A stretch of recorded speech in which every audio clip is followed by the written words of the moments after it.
This is my first print, the Mizar S.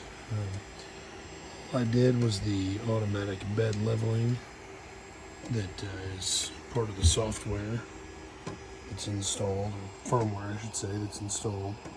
Allows you to automatically level the bed. Very, very minor setup. Literally came in about maybe 4 different pieces that I had to put together.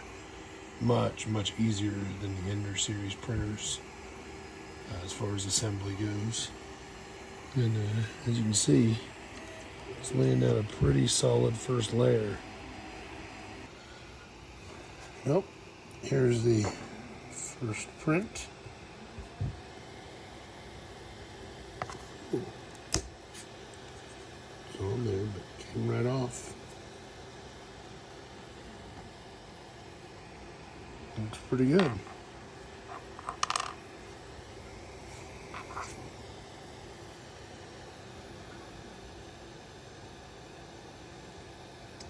Not bad.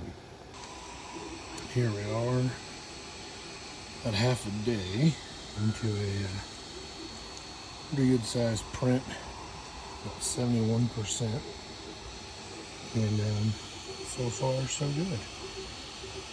Quality's looking good, no layer shift. And it's looking really nice. So I'll check back when it's done. Well, it is done. It's just a little light imperfection. That's anything in print, could have been just an error in the file. Pretty good finish. And 14 hours, 34 minutes, 42 seconds. Not bad for a second print. Laying down a first layer in the raft for a couple tiles for a game board that I'm printing. So far, so good.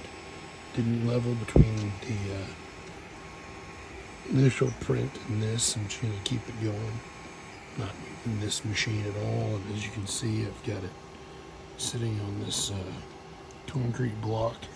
And underneath that, I have a piece of yoga mat. It's the size of the block. So the machine stays pretty stable.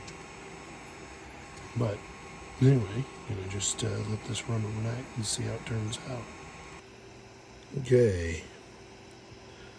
Just a couple more tiles I did for a board game.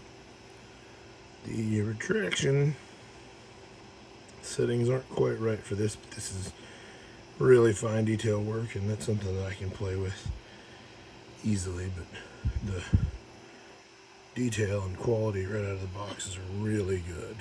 This printer. Definitely impressed with the Geeetech Mizar S.